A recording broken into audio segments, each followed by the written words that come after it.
Good evening, everyone. Welcome to the second town hall meeting with the Lakeview Academy Health and Safety Task Force, COVID Task Force specifically. And on behalf of the Board of Trustees and the greater Lakeview community at large, I want to say a special thank you to Dr. Montgomery and her team, the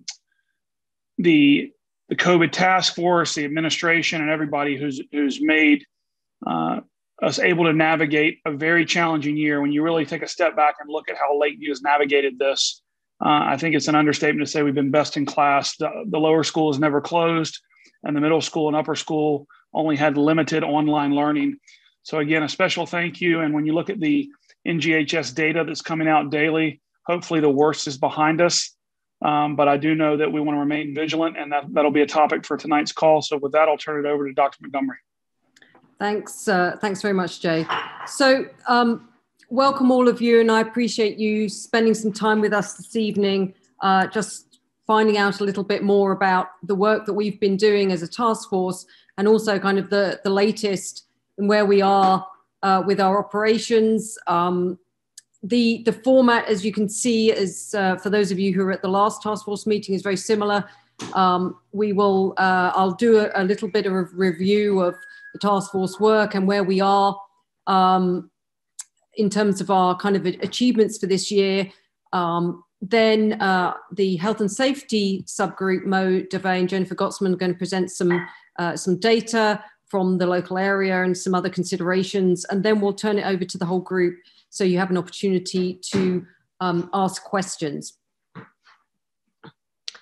Okay, so you know, the task force was created. It almost seems unreal that we've been going now for 9 months, and we didn't kind of stop our work right in July once we'd formulated this plan. We actually carried on, and we've been meeting on a regular basis, even though obviously school has been open now and functioning. There's still an awful lot for us to discuss and consider. So that includes obviously monitoring the local data, monitoring changes in ways of addressing the pandemic, our own response and how we've modified our plans according to changes in the understanding of the virus.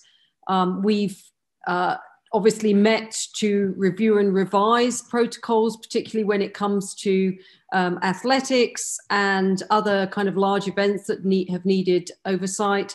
A good proportion of our work has been informing the community, and that includes information that we share on the website, keeping that data up to speed.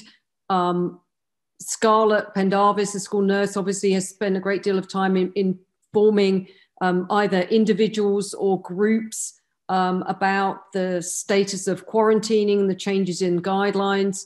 And then we've just started to really think about planning for the next school year and what that might look like and what we think we can figure out based on the kind of limited information that we have right now and the uncertainty of the rollout of the vaccine and its impact on our operations.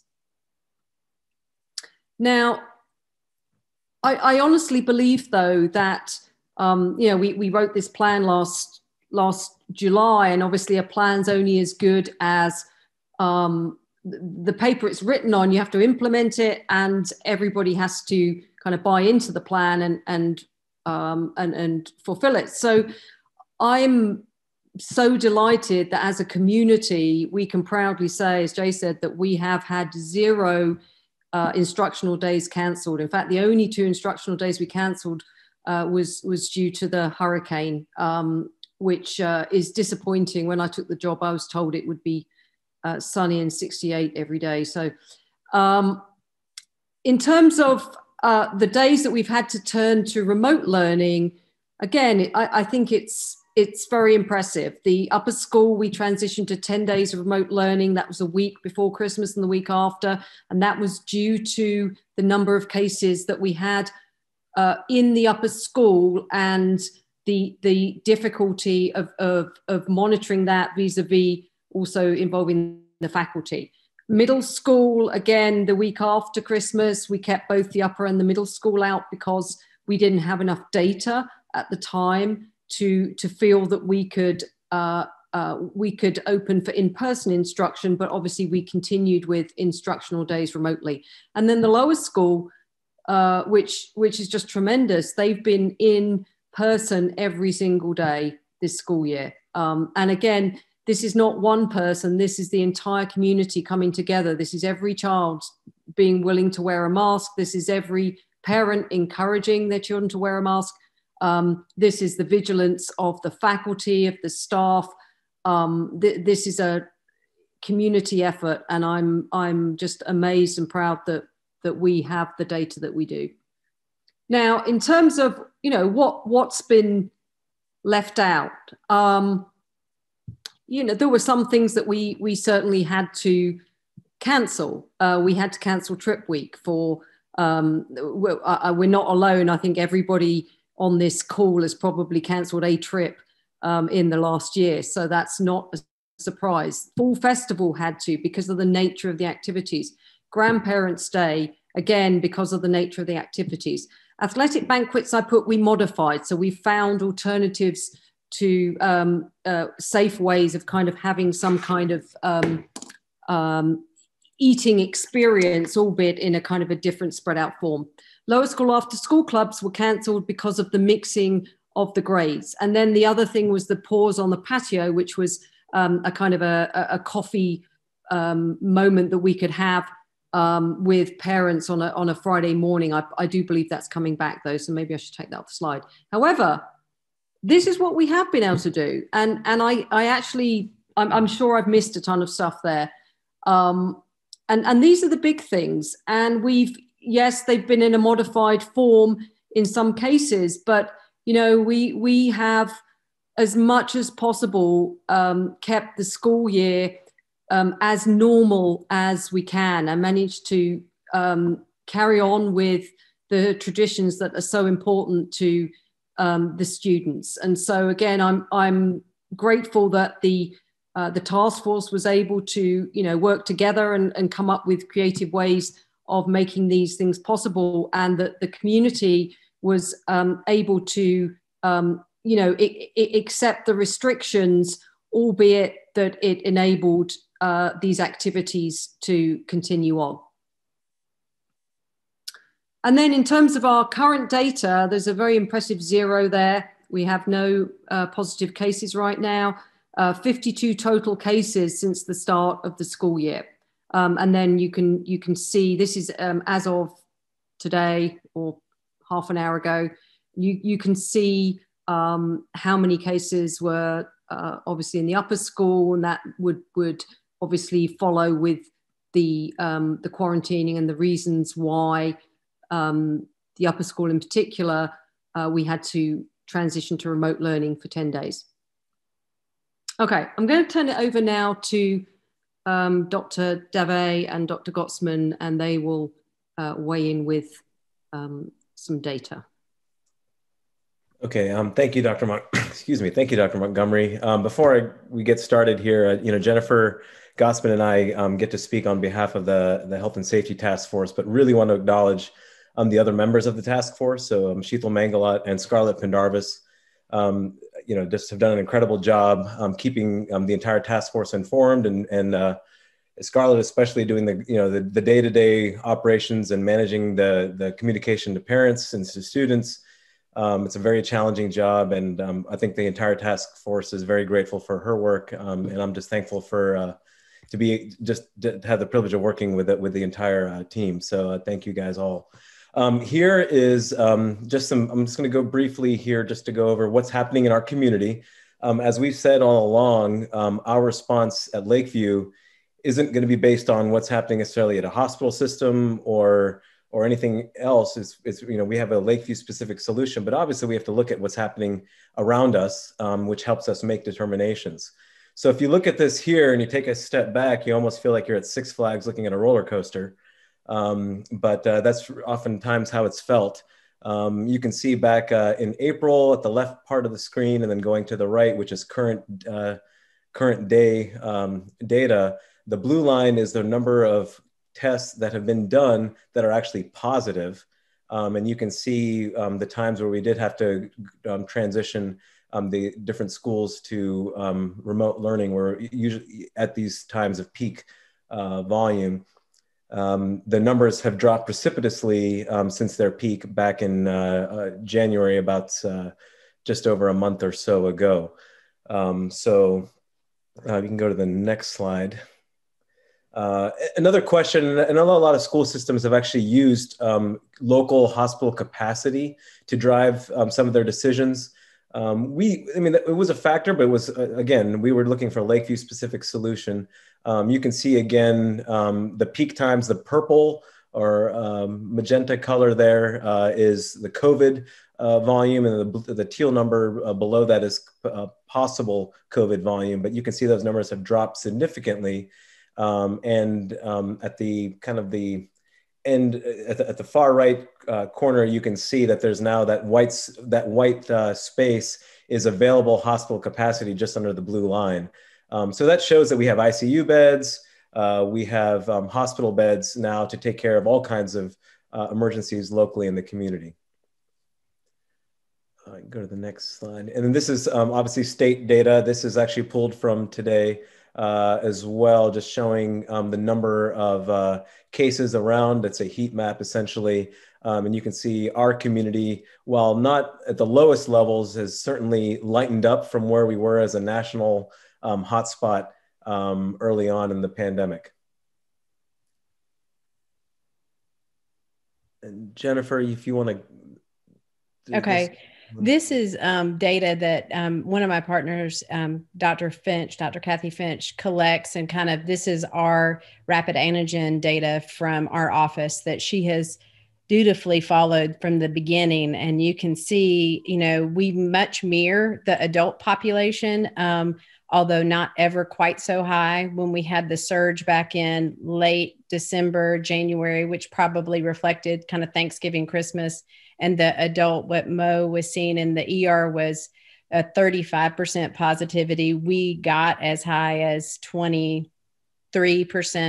So we do mirror that. You can see currently we're actually doing, it's been great. It's just been wonderful the last couple of weeks. I've had days where I don't see COVID and which is great. So seeing lots of other things, but it's a blessing to see other things. So we are down to less than 2% positivity rate with our antigen testing. We also do PCR testing.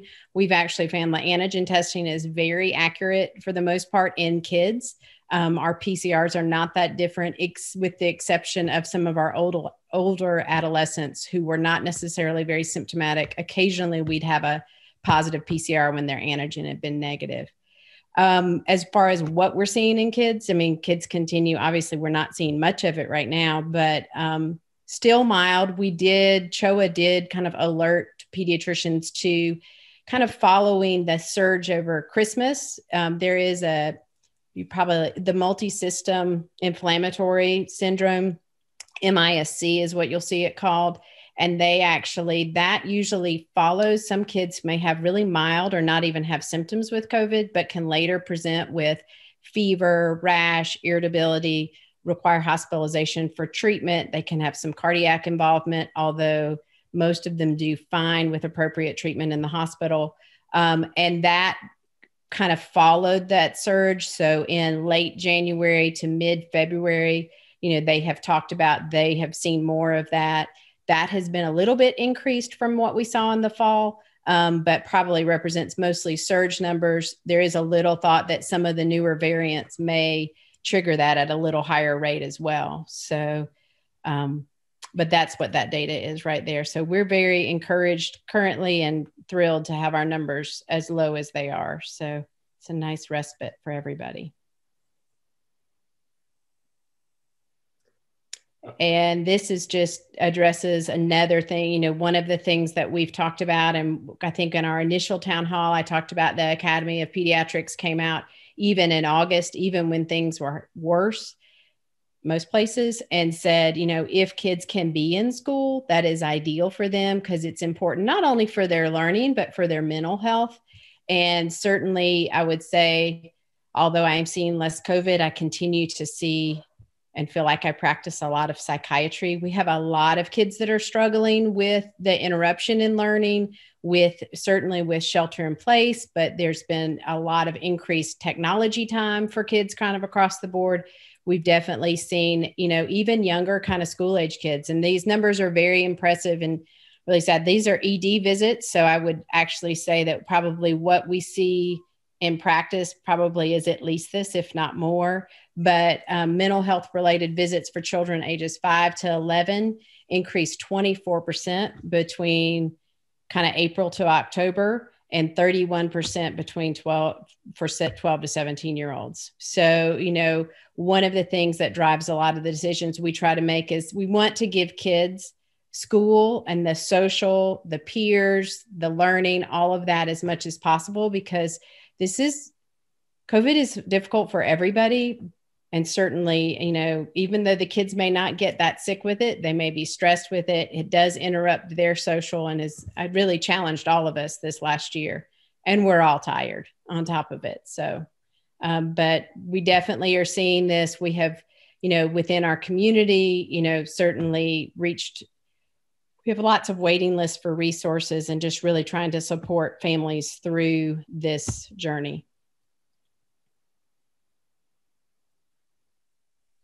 Okay. Well, thank you, Mo and Jennifer. Just to, I know we put this slide out, this information out in many of the correspondences about COVID in the task force, but it still stands and holds true that things that you can do to help your child, obviously, is to follow our COVID guidelines, which are up to date. You can find that information on the website under the health and safety link. Completing the daily attestation, that data is extremely useful and very useful for Scarlett in particular. And we keep on encouraging folks to complete it on a daily basis. Some people say that's the only email they get from Lakeview is the reminder every morning at 7:00, but hopefully you have other emails too. Obviously informing Scarlett, and I know we're going to hear a little bit more from Scarlett, I think in the Q&A, about what's going on in your household with testing, if your child has been tested or anyone else in the household has been exposed. Continuing to practice the social distancing, mask wearing and hand hygiene. Obviously, we're continuing on with our protocols at school. And then obviously the sharing information or misinformation in some cases that students tend to do on Snapchat and social media, which I'm sure Scarlett can attest to, kind of compounds the issue of trying to keep tabs on the numbers at the school.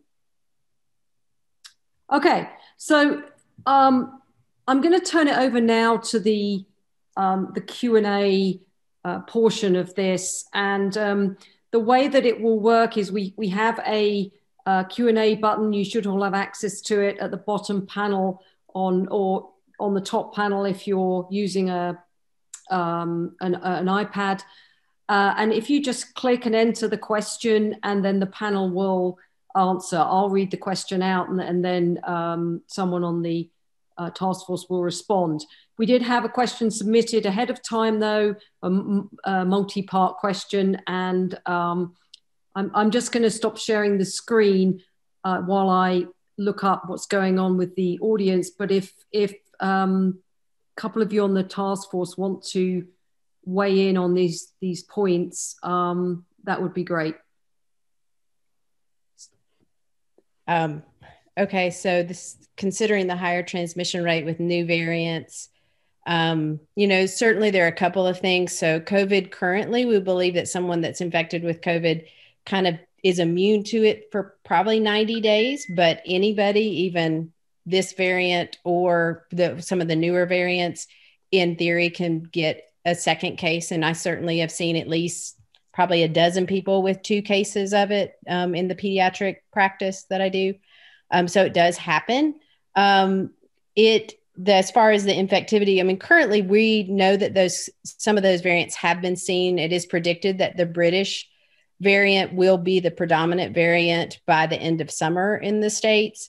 But it currently is not driving our kind of rate of, what we're seeing as far as like 9% in adults and, less than 2% currently, again, just in my office kind of population. But certainly I think we would have to adjust. If you saw, just like we have before, when the numbers have gone up, we've made adjustments. As far as the vaccines, the Pfizer and Moderna both seem to hold against both the 2 biggest ones are the British one and the South African one. The Israeli data because Israel has made the most progress as far as vaccinating most of a large percentage of their population.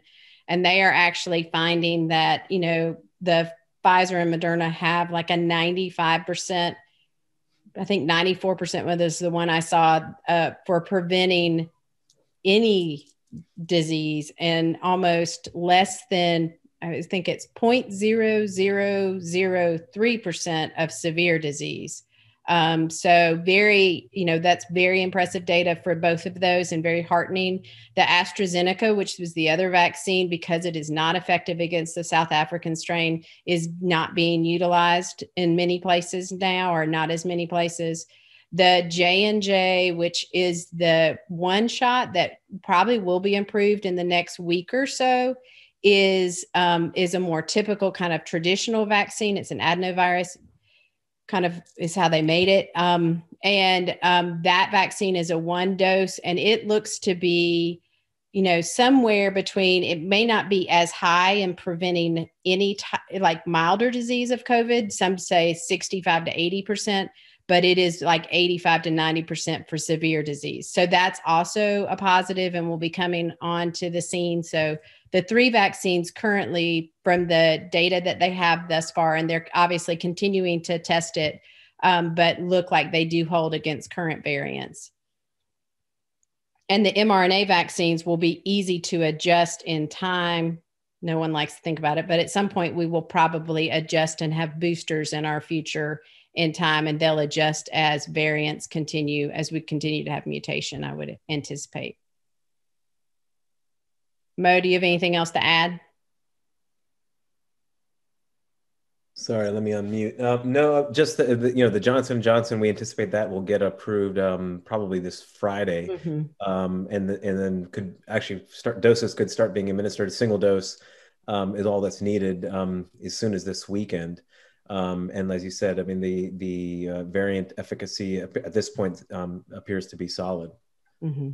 The one other thing just to point out too, as it relates to whether it's variants or even just our standard COVID that we've seen thus far, that hopefully will give the parents and especially our Lakeview staff some confidence, has been our experience with some of the other EUA, emergency use authorization therapies that we've had. I mean, we're better at treating COVID now than we've ever been, obviously, now that we've had it for a year.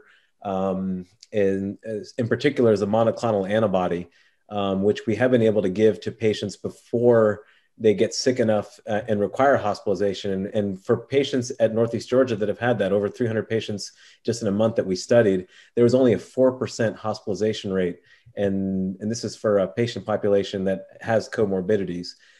So, I feel as a physician in the community that heaven forbid, if there is a positive staff member that meets criteria, that we are able to get that therapy sooner rather than later. Not a lot of health systems are offering that at this point, but we have been, and that has shown us dramatic. I think that's one of the reasons why our numbers in terms of hospital capacity have improved. Great, thank you. Got another question here actually on the vaccine. When teachers are able to be vaccinated, will the children have to continue to wear masks? The answer to that will be yes, for now. It is being studied, and Israel actually does have some data about not only was the protection against COVID at 95%, but also the transmissibility decreased significantly as well. But I'm not seeing anything thus far that is saying that a vaccination obviates the need for practicing the standard measures that we have been practicing for the last year. I think they'll be reticent to change that until they're more people vaccinated. But I agree, like Israel has the data, and actually the UK has data in their healthcare workers showing that there was it was effective for both symptomatic as well as asymptomatic. I mean, they did not see vaccinated people transmit it. So, which is exciting. We'll see smiles again one day. Mm-hmm. Scarlett, actually, on that note, could you speak to the kind of the timeline for the faculty and staff being vaccinated? What's been done so far, and what kind of you anticipate moving forward? So we we've given first vaccines to all faculty and staff who qualified for the first tier of the 65 and older. They receive their second vaccination a week from tomorrow, and they're all very excited about that. And then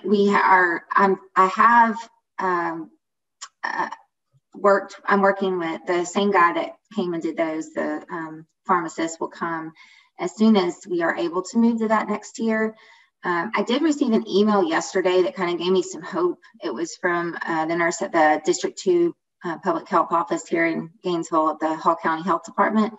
And she was asking a lot of questions about how many of our teachers and faculty and staff would want this vaccine, and just kind of ramping up, looking to get ready at asking about vaccination sites, if school nurses would be willing to come and help give those vaccines at the sites, and things like that. So logistics and interest.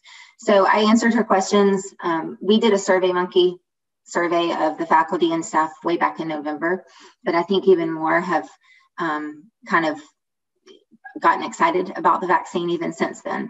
So we will be doing those vaccines as soon as we are given the go-ahead to do them. And we have a lot of interest. So I'm excited, to be able to give them. And I'm really coming up with ways to help people discern that decision for themselves. And, it's a very individual decision, but we're hoping that a lot of people will come to us and come to me and ask questions. And I have data and can help them with that decision, hopefully.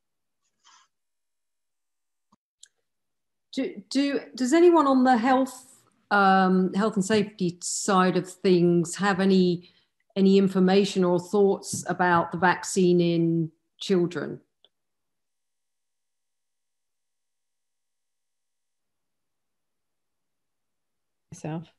So currently both Moderna and Pfizer are running trials. Actually, Moderna had done a number of 12 to 18-year-olds, but not enough to satisfy the requirements from the FDA. So they are adding more. So there are multiple sites all across the country where they're doing those.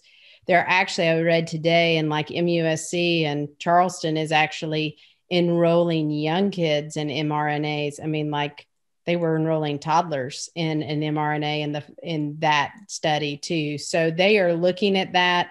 Johnson & Johnson will also be one that may be more easily translate to some of those. They think probably, so the Pfizer is indicated down to age 16. So certainly, like we got something from Children's Healthcare that said any of our patients that fall into underlying conditions would qualify in the 1C portion. So they're not yet, but they're coming, and to get ready because they would be able to get the Pfizer. And then they think probably depends on what you read, but kind of early summer to midsummer, the data should be out that would go to indicate down those others lower. And then really the young children, that's going to lag a little bit. The next age group will be 12 to 18 probably. I don't know if Johnson & Johnson, how much data they have on kids, but they're supposedly working on that as well. So, but we're still working on getting the vaccine rolled out to lots of big people right now. So the UK also has some studies going on right now that are in the pediatric population. Yeah. So I'm hopeful that by summer we'll have, we will have moved down to that, at least that 12 to 18 group. I think though it's worth, again, going back to Mo's comments that about the mask wearing and the other kind of mitigation efforts in the school, that even though, the vaccine is being rolled out and gradually the teaching staff are being vaccinated, some quicker than others, thanks to the efforts of John Simpson, it doesn't at this time change anything that we're doing in school to keep everybody safe, and it would a plan for the fall. Therefore, it's too early to kind of say definitively what things will look like in the fall. But what we can say with confidence is that we've had a successful school year during a global pandemic, when many people, I think, legitimately thought we would be closed by Labor Day. And so if this has shown anything, is that we're able to adapt as a school, and we're able to continue learning, albeit in a modified form, and we are able to do it in person. And so I think whatever is in front of us, it certainly can't be worse than what was behind us. So I think it's worth kind of saying that. Is there any other questions from the audience? If you have any burning questions that you want to ask, just type them into the Q&A box.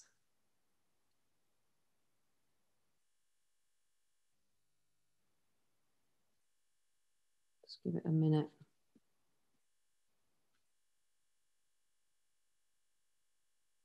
I think just while we're waiting a couple of minutes, just one final sort of, I know the kind of question of the week regards graduation and prom. And I unfortunately, no one on this call has signed the Official Secrets Act, so I can't divulge yet until Monday, because Mrs. McElwee needs to divulge that information. But we have given all of those, all the activities in the spring our fullest consideration, and with a view that, we aren't in the business at this point of kind of tightening restrictions. We want to make these special occasions possible. So we're working through that as we speak, but the information will be released on Monday. Okay, there's a question. Will there be a time in the future where the vaccine will be mandatory for children to attend school? Who wants to take that one? Looking at Scarlett. I can speak. I mean, this is, if you want to extrapolate, but I can just speak at least for the hospital and medical staff, is that we at this point have not made it a requirement for physicians, nurses, any member of the working in a hospital to mandate that they obtain the vaccine. And I don't see that would be happening anytime soon. Still, people still have questions. The vaccine has been proven to be safe, but there's still, just legitimate concerns that people have about it. And the hospital, the Northeast Georgia Health System has not made it a requirement for staff members to be vaccinated. That may come. We never say never. We in the past have mandated flu shots, so it's not completely out of the norm by any means, but at this point, it's not a requirement. I can't really speak to that at all, as far as that's not something that I would decide, but I will say that it's very interesting this year. with the pandemic, we had a huge public health initiative with the flu vaccine. And we vaccinated more students and staff at Lakeview than we ever have. And that was exciting. And also, we've been healthier as a school community this year than probably ever. I haven't run the numbers. We have software that's hard to do that with, but I'm going to try to get that done by the end of the year. But I would venture to say that infirmary admissions are down about 80%. In a normal year, we would have 50 to 60 cases of strep throat in both students and staff. We've had 2. Last year and the year before, we actually had entire classrooms of children out with the flu. This year, we have had 2. So was that more people vaccinated against the flu because they were in anticipation of the virus, or is that in part due to our mitigating factors? Of course it is. But it's just interesting to me. It's some of the notable things that have come from the work that we've done and the things we've put in place to keep everybody safe has really made an impact on the health and wellness of the students and staff as a whole in all regards, not just with the coronavirus. There's not a question, a comment which I'll share with the task force. Thank you thank you all for working so hard to keep our Lakeview families safe and healthy. That's very, very thoughtful comment. But again, I would reiterate, it truly is a community effort. It's every single one of us, from the youngest kindergartner to the high school, to the bus drivers, maintenance, faculty, everyone, parents, everyone, all of us have had to do our part. And so that's what's, really kept the community safe. Unless there's any other, I'll go to the panelists. If you have any last comments that you want to share with the group.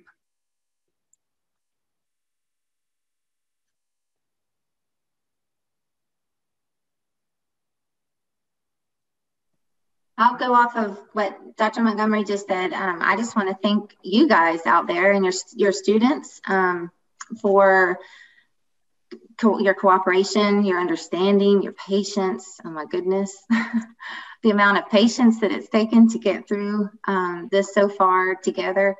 But yeah, this isn't a task force thing, or it's not just a one thing. It is a combined effort of the entire student body, staff, faculty, parents, and our panelists here tonight that have been kind enough to work for us with us from the community, and their input, and it's just all been a vital part of the success. There's been a lot of CDC write-ups about what not to do and how not to do things, and I wish they'd come and do one on our school about how to do it well and how to see it succeed, because school's been a bit of a disaster in some parts of this country, and for us it just hasn't been, and we really need to be grateful. I'm so grateful for that. Yeah. Concur. Okay, well, I really appreciate all of you attending this town hall meeting again. If you have any questions at all in following up to this, please, you can either send me an email, you can contact Scarlett, John Simpson, Alan Tucker, and if you have any questions for the task force, again, please direct them through us and we can pass them on. This is, again, our work doesn't stop here. We will continue meeting and reviewing and revising and issuing new guidance as we get more information, and look forward to a healthy and safe end of the school year and a wonderful start to 2021-2022. All right, thanks very much, everybody.